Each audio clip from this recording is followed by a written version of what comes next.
মাস্কস্থিত ITI চেণ্টাৰত সুধাকণ্ঠৰ জন্ম শতবাৰ্ষিকী উদযাপন। মাৰোৱাৰী সন্মিলন গুৱাহাটী শাখাৰ উদ্যোগত অনুষ্ঠিত হয় জন্মদিন। অনুষ্ঠিত হয় গীতেৰে এযুগৰ যাত্ৰা শীৰ্ষক এক বিশেষ অনুষ্ঠান। গীত নৃত্য বক্তব্যৰ মাজেৰে স্মৰণ কৰা হ'ল সুধাকণ্ঠৰ কালজয়ী সৃষ্টিৰাজিক। সংগীত পৰিৱেশন কৰে অধিবক্তা তথা সংগীত শিল্পী সন্দীপ চমৰীয়াই। সুধাকণ্ঠৰ জন্মবাৰ্ষিকী উদযাপন ৰাজ্যৰ মাৰোৱাৰীৰ সন্মিলনৰ 100টা শাখাৰ। অনুষ্ঠানত উপস্থিত থাকে পদ্মশ্ৰী ডক্টৰ সূৰ্যকান্ত হাজৰিকা, মঞ্জুলা হাজৰিকা। উপস্থিত থাকে অৱসৰপ্ৰাপ্ত ন্যায়াধীশ অজিত বৰঠাকুৰ সহ বহু বিশিষ্ট ব্যক্তি।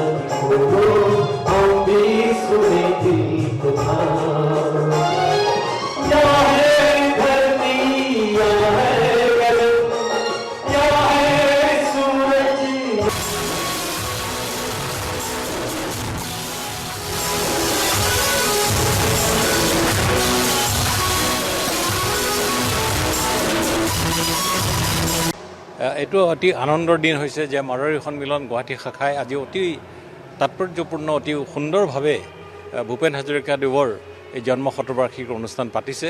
আমি খুব গৌৰৱবোধ কৰিছোঁ আৰু যি ভূপেন হাজৰিকাদেৱে এই সমন্বয়টো যিটো গঢ়িবৰ কাৰণে গোটেই তেওঁ জীৱন উৎসৰ্গা কৰি থৈ গ'ল, তেনে সমন্বয়ৰ প্ৰতীক হিচাপে যে আজিৰ সমাজ আগবাঢ়ি আহিছে তাৰ উৎকৃষ্টতম নিদৰ্শন দেখুৱাইছে মাৰোৱাৰী সন্মিলন গুৱাহাটী শাখাই। মই আশা কৰিছোঁ এখেতসকলৰ যি আগ্ৰহ আৰু যি উদাৰতা আৰু যি বহল দৃষ্টিভংগী ই আমাক সকলোকে সহায় কৰিব বিভিন্ন দিশেদি। মই এই অনুষ্ঠানৰ উত্তৰোত্তৰ কামনা কৰিছোঁ আৰু আশা কৰিছোঁ আজি ইয়াত সভাত কৈছে যে তেখেতসকলৰ 100টা শাখা আছে।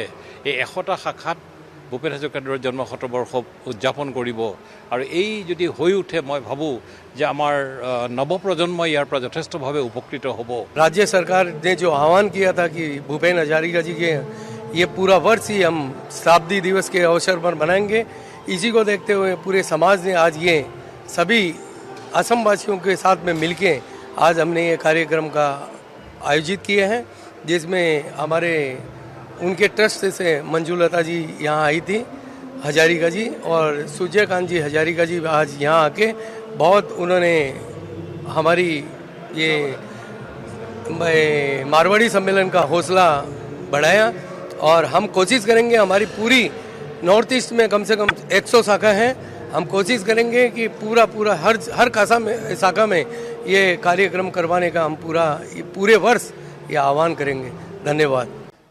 মাৰোৱাৰী সন্মিলন গুৱাহাটী শাখাই আজি এই অনুষ্ঠানত বিভিন্ন ব্যক্তিসকলক আমন্ত্ৰিত কৰিছে, য'ত আমাৰ স্বনামধন্য পদ্মশ্ৰী ডক্টৰ সূৰ্য হাজৰিকা, আমাৰ মঞ্জুলা হাজৰিকা বাইদেউ আৰু ইয়াৰ উপৰিও চলচ্চিত্ৰৰ লগত জড়িত বিভিন্ন ব্যক্তিসকলকো এটা আমন্ত্ৰিত কৰি আনিছে।